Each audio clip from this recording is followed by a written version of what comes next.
Hi, hier ist mal wieder Bleeptrack. Ich habe was gebastelt, das möchte ich euch heute zeigen. Eine kleine Lichtkunstinstallation aus Holz und Acryl, Lasercutter und der CNC-Fräse. Ich werde euch einfach ein bisschen erklären, was ich wie gebaut habe. Viel Spaß dabei! Wir starten hier in Processing. Da habe ich mir ein kleines Skript geschrieben, das ein Voronoi-Diagramm und eine dazu passende Delaunay-Triangulation erstellt und das als Bild ausgibt. Genauer gesagt kann ich das als PDF rausspeichern, als Vektorgrafik. Das brauche ich dann später für den Lasercutter, weil ich da direkt die Pfade habe, die ich schneiden kann.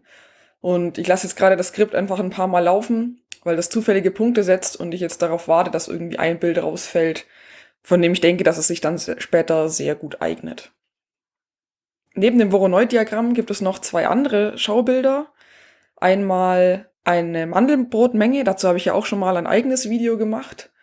Und außerdem ein Bild von einer Reaction-Diffusion-Simulation, die gefallen mir auch sehr gut. Da könnte man auch mal ein ganzes Video drüber machen. Und da habe ich mir eben auch einfach passende Bilder rausgerechnet. Die musste ich vektorisieren, weil da fallen Pixelbilder raus. Hier bei der Triangulation und dem Voronoi-Diagramm war das einfacher. Dann geht's weiter in Inkscape. Das ist ein Vektorbearbeitungsprogramm.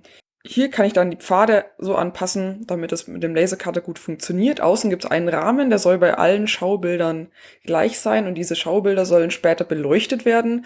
Deswegen habe ich 3 Ebenen gemacht und zwischen diese Ebenen soll dann später Acrylglas kommen.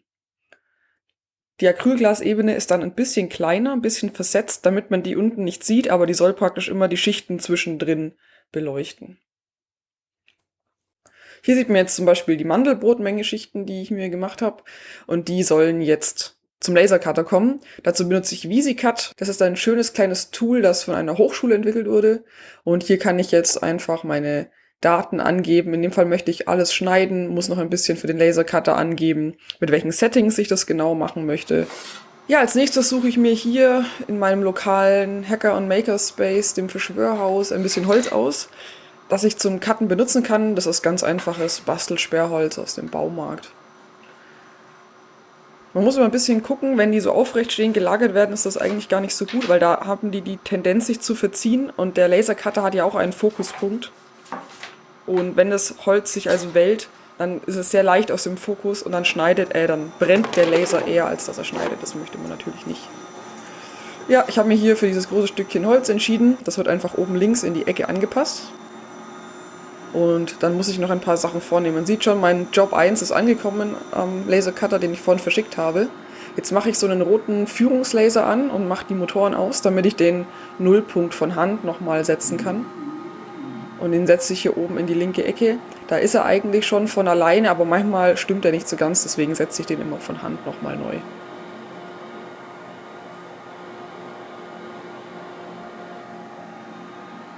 Außerdem, wie schon erwähnt, muss ich noch den Fokuspunkt setzen.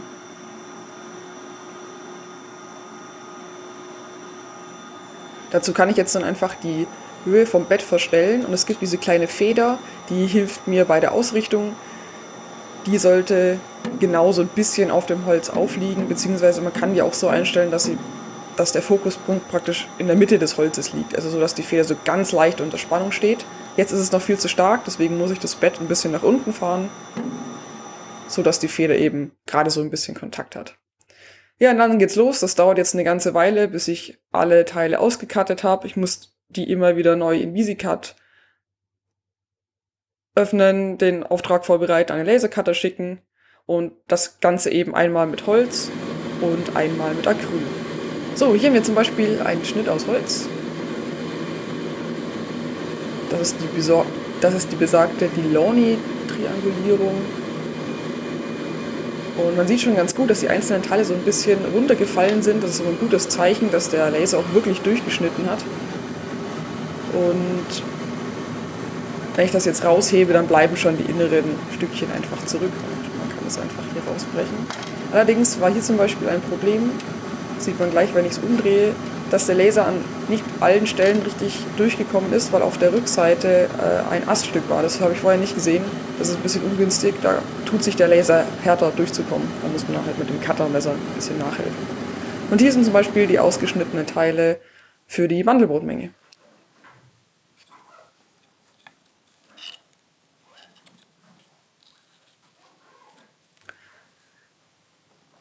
Wenn man Plexiglas schneidet, dann hat man im Normalfall vorne und hinten eine Schutzfolie drauf, die verhindert, dass das Plexiglas zerkratzt. Die kann man während dem Lasern einfach drauf lassen, die stört nicht, da geht der Laser einfach durch. Man muss übrigens aufpassen, dass man wirklich Acrylglas verwendet und keine andere Verbindung, weil diese Poly-irgendwie-Varianten, die so Bastelgläser sind, die sind gefährlich. Da entsteht Chlorgas beim Lasern. Das tut weder einem selber noch dem Laser gut. Deswegen da tun nichts die Finger davon lassen.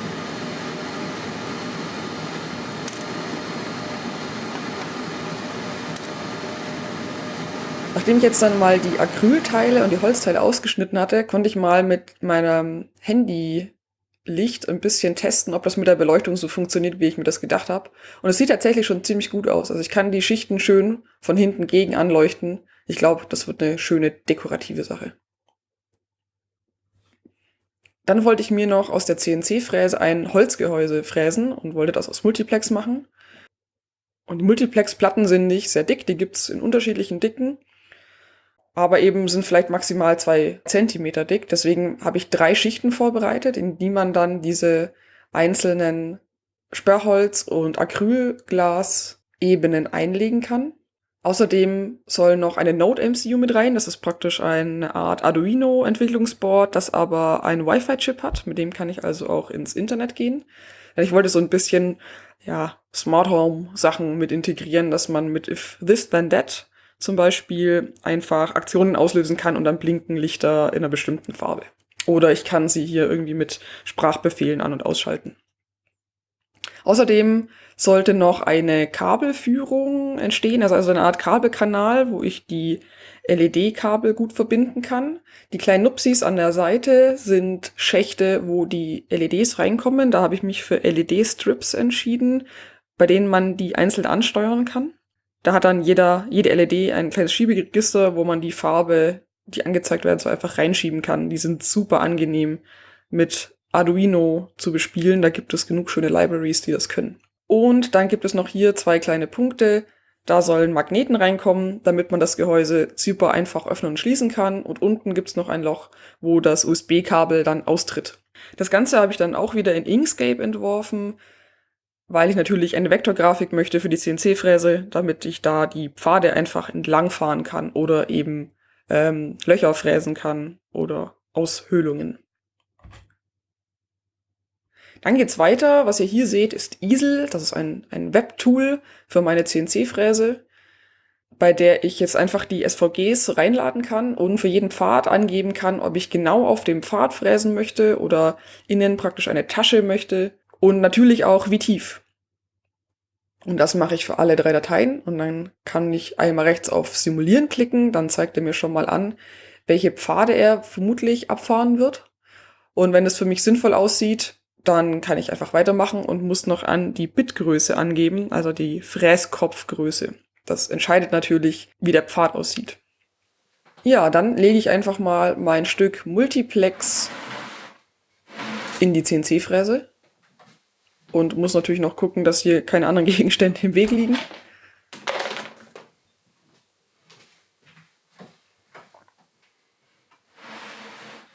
Festschrauben nicht vergessen, damit sich auch die Platte an die Oberfläche überall anschmiegt, damit auch die Höhe der Platte überall die gleiche ist. Und dann, ähnlich wie beim Lasercutter, muss ich den Homepunkt setzen, deswegen fahre ich jetzt ganz langsam mit meiner Spindel die untere linke Ecke in diesem Fall an. So, und wenn ich ungefähr angekommen bin, dann muss ich noch die Z-Achse richtig einstellen. Dazu schmeiße ich mal die Spindel an und fahre sie dann ganz langsam so weit runter, dass sie genau das Holz berührt und sich schon so ein kleiner Kreis auf der Holzoberfläche abzeichnet. Ja, und dann kann ich einfach auf Start drücken. Dazu fährt dann der Spindelkopf wieder nach oben und fährt los, sucht sich seinen ersten Punkt, wo der Fräsvorgang startet.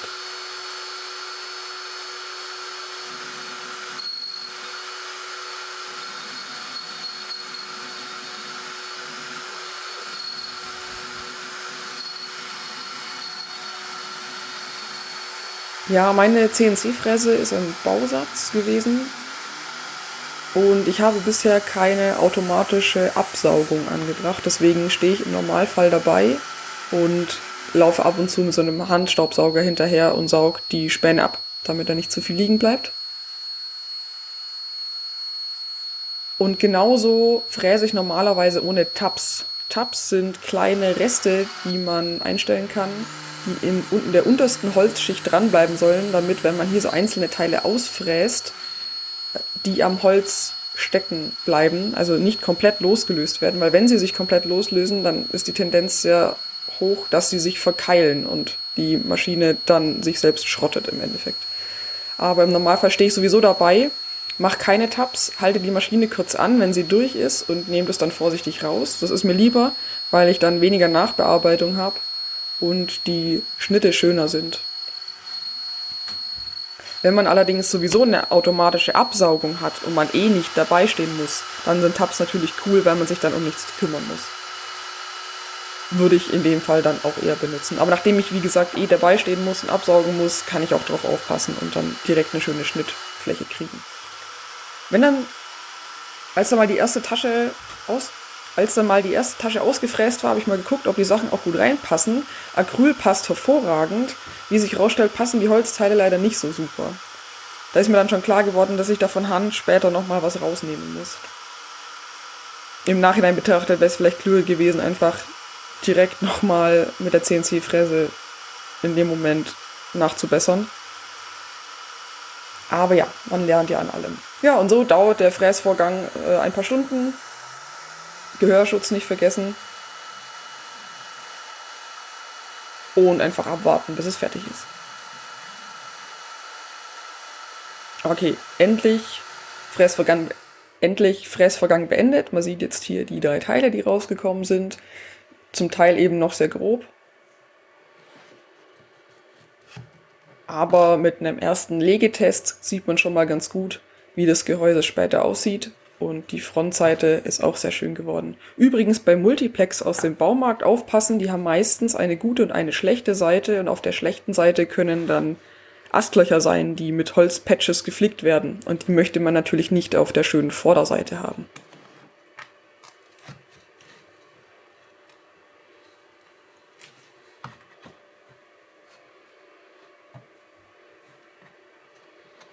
Im nächsten Schritt verleime ich 2 Schichten. Die sollen zusammenbleiben, deswegen einfach einmal großzügig mit Holzleim einstreichen und danach beschweren und einfach mal über Nacht liegen lassen. Ja, am nächsten Tag hält das dann Bombe. Dann nehme ich mir dann noch das 3. übrige Teil dazu und schleife mal zusammen die Kanten ab. Wie vermutet musste ich dann innen eben auch noch was rausnehmen. Das mache ich mit so einer kleinen Handdremel und habe da sicher nochmal so einen guten Millimeter abgetragen innen.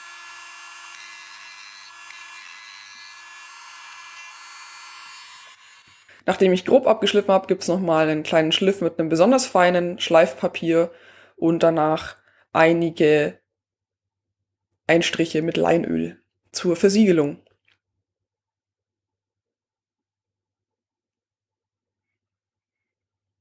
Kommen wir zum Innenleben. Wie gesagt, ich habe LED-Strips benutzt, die kann man an markierten Stellen abschneiden, im Normalfall nach jeder LED. Und die gibt es in unterschiedlichen Abständen. Und das ist der engste Abstand mit 144 LEDs pro Meter. Und die passen dann von sich aus perfekt im Abstand, um auf die Acrylplatten zu scheinen. Die habe ich dann eben einfach in Reihe verlötet. Die haben nur ein Datenkabel.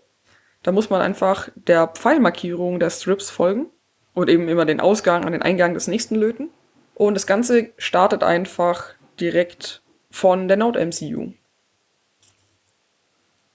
Und so sieht das Ganze dann fertig aus.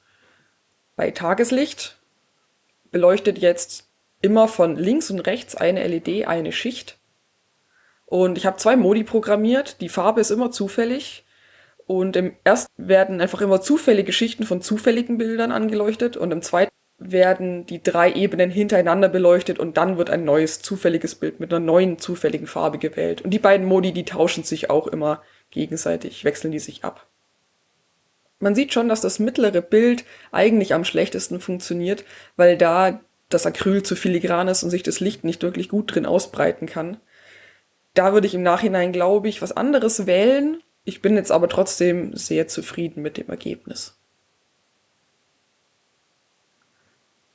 Noch besser sieht das Ganze natürlich im Dunkeln aus und wie gesagt, ich habe das dann noch mit Sprachkommandos verknüpft über if this then that, in diesem Fall mit einem Google Home und das sieht dann so aus. Okay, Google, schalte Lichtkunst aus. Hab's ausgeschaltet. Danke fürs Zuschauen. Links zu den Dateien und dem Code gibt's unter dem Video. Bis zum nächsten Mal. Tschüss. Uah. Zu laut. Zu laut. Kein Ton. Uah. Geht's nicht?